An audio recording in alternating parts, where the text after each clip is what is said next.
안녕하세요. 다산 신도시의 캡틴 부동산입니다.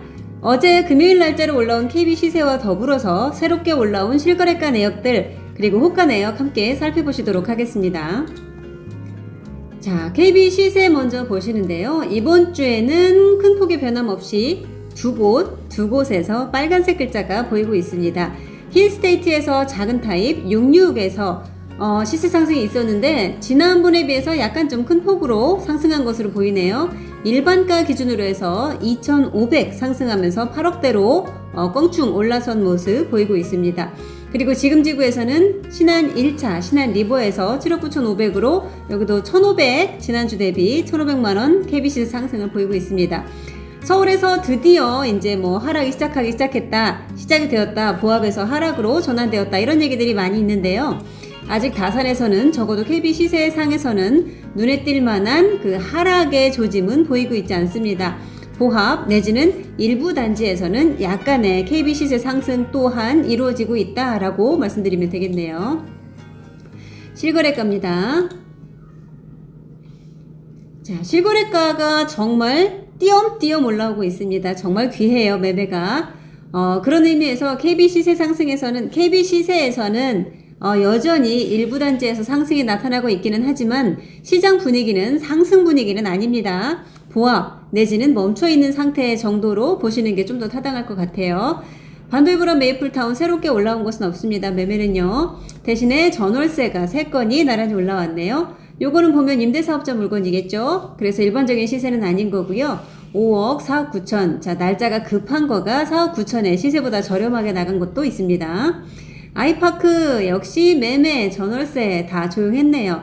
하지만 여기도 전세가 또 하나 빠진 게 있기 때문에 임대 거래는 그래도 물건이 괜찮은 조건이다 하면 꾸준히 이루어지고 있다라는 거 말씀드리면 될 것 같아요. 롯데캐슬에서 84 타입 9억대 거래건 추가되었네요. 11월 달 거래입니다. 9억 1,500에 9억 84 타입 A 타입 거래건 추가가 되었고 또 하나 여기에서 지난번에 롯데에서도 파셔야 되는 급한 사정이 있는 물건이 있다. 요런 기획에, 요런 타이밍에 그런 물건을 잡는 것도 좋은 기회가 될 것 같다라는 말씀을 드린 적이 있었는데 그 물건이 거래가 되었습니다. 역시나 매수자 입장에서 좋은 가격으로 잡으신 럭키한 분이 계셨습니다. 자, 전세 6억으로 또 하나 올라왔고요. 아이비 플레이스 여기는 자, 눈에 띄는 가격이 하나 보이죠? 전세 10억. 110 타입에서 10억 전세에 기록된 모습 볼 수 있습니다. 상당히 높은 금액이에요. 자, 폴라리스에서도 전세가 하나 또 기록이 되었고 여기에서 74 타입 거래는 아직은 실거래가 되지는 않았습니다. 74 타입 거래건 하나 올라올 내역이 있고요.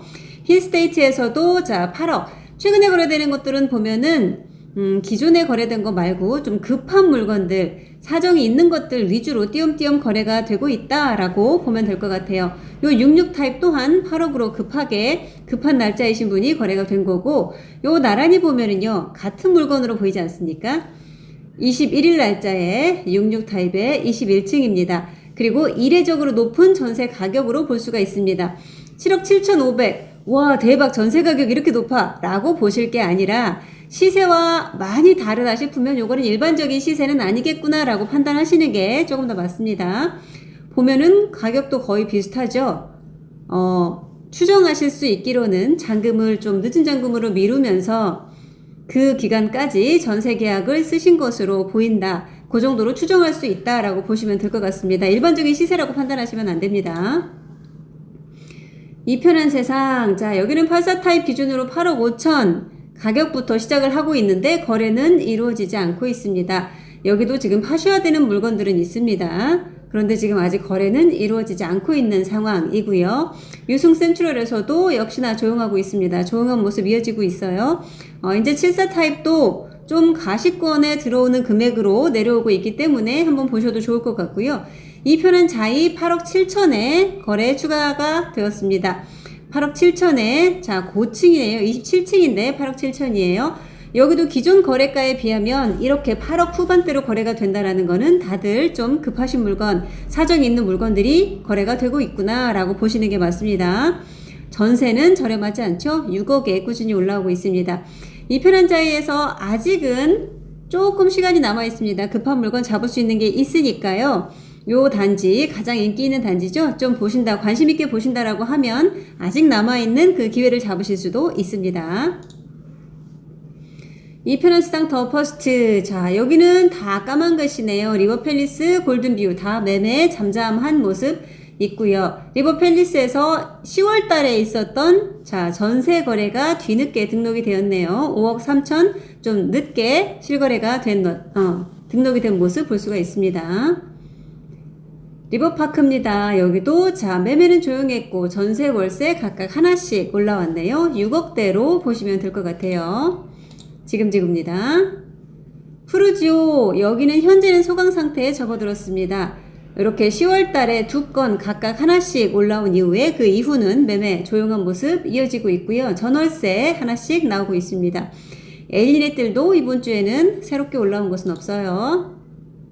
대신에 여기 보면은 신한인스빌 퍼스트폴의 신한 2차에서 비교적 활발한 거래가 기록이 되고 있는데요. 이번 주에 하나, 둘, 세 건이나 기록이 된 것이라는 거는 요즘 분위기로 봐서는 상당히 이례적으로 많은 거래가 이루어졌다라고 말할 수 있을 정도로 보여집니다. 7억 6,900, 7억 6천, 7억 8천. 여기 보면 기존 거래가에서 크게 벗어나지 않는 선에서 거래가 차곡차곡 쌓이고 있습니다. 아무리 좀 조정장에 들어간다라고 하더라도 기존의 1, 2년 전처럼 그렇게 훅 떨어진, 낮춰진 아주 심한 가격으로 떨어진 수준을 기대하시기는 좀 어렵습니다. 약간만 조정이 되더라도 이렇게 꾸준히 거래가 이루어지고 있는 모습 확인하시면 좋을 것 같고요. 리버테라스입니다. 여기도 8억으로 좀 급한 가격으로 보이죠? 14층이니까요. 84타입 추가 거래권 올라왔습니다. 최근에는 이렇게 약간 좀 내가 잡을 수 있는 금액이다 싶은 가시권에 들어온 금액들 올라가지 않는 선에서 약간 조정해서 잡을 수 있는 좋은 장이기 때문에 사셔야 되는 분들, 들어오셔야 되는 분들은 지금 겨울 기회를 한번 잡으시길 추천드려요. 리버테라스 2차, 한강 2차, 그리고 여기 신한 1차 매매는 다 이번 주 새롭게 올라온 것은 없고요. 전세도 많지 않았습니다. 금강 2차에서 4억 9천 한 건 추가된 것 외에는 보이지 않네요. 네이버 호가 한번 쭉 훑어보시는데 제가 여기는 최저 호가 위주로 좀 정리가 된 거기 때문에 표로 보시기에는 좀 부족하실 거예요. 네이버에서 여러분들이 관심단지 이렇게 한번 쭉쭉 훑어보시면 기존에 비해서 좀 괜찮은 물건들도 가격이 약간은 조정되고 있는 모습들 보실 수 있습니다. 그래서 내가 유심히 보던 단지다, 유심히 보던 그런 향이나 동이나 층이다 라고 하면 가격 변화를 좀 더 예민하게 살펴보시면 좋을 것 같습니다. 한번 훑어보세요.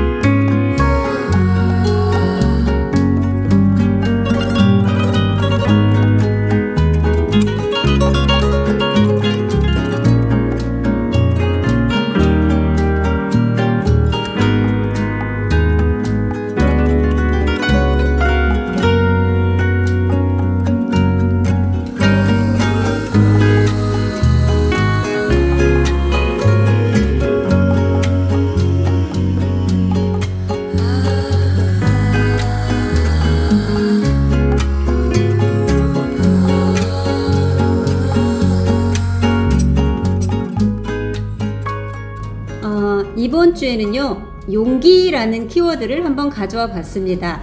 매도자, 매수자, 팔 때, 살 때 모두가 다 지금 같은 경우 꼭 결정을 하셔야 되는 분들은 용기가 필요한 시점이 아닌가 싶습니다.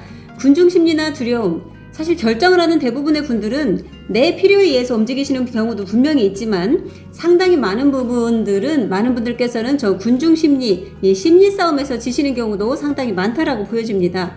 남들이 다 사기 때문에 지금 사지 않으면 나만 벼락거지가 될 것 같은 그런 두려움, 그리고 우르르 몰려가는 그 군중심리, 이런 것에 이끌려서 내가 꼭 필요하지 않지만 지금 팔아야 되는 게 아니지만 팔고, 지금 사야 되는 게 아니지만 사고, 이런 식으로 결정하시는 분들도 상당히 많이 있습니다.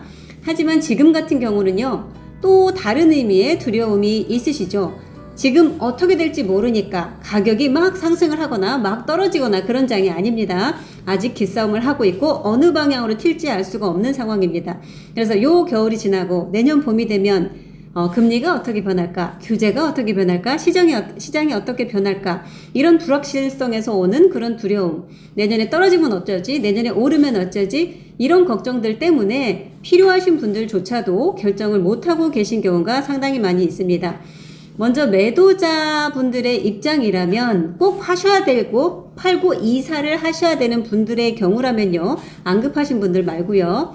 그런 분들은 한번 용기를 내실 필요가 있다라고 보여집니다. 한참 좋았던 상승했던 8월달 9월달 가장 높았던 거래 금액을 나는 꼭 받아야 되겠다 라고 하시면 지금 못 움직이십니다. 지금 움직일 수가 없어요. 그래서 금 가격을 조정해서라도 내 계획에 맞게 이동할 수 있는 용기, 그것도 하나의 용기로 보여지고요. 매수자 입장에서는 우리 집이 팔렸다 또는 만기가 되어서 내가 이사를 해야 된다, 다산에 들어올 계획이 있다라고 하시는 분들 같은 경우 또 한번 용기를 내실 필요가 있습니다. 내년에 가격이 어떻게 움직일까? 지금 샀다가 괜히 더 떨어지는 거 아닌가? 이런 걱정은 늘 있습니다. 언제나 있습니다. 하지만 그런 걱정을 뒤로 하고 여기서 조금 더 떨어지더라도 나는 이 정도 금액은 감당할 수 있다. 내 계획표대로 움직이는 게 더 중요하다라고 하시는 분들은 또 한번 용기를 내서 큰 결단을 하실 필요가 있지 않나 라고 생각이 됩니다. 다음 주에 다시 돌아오겠습니다.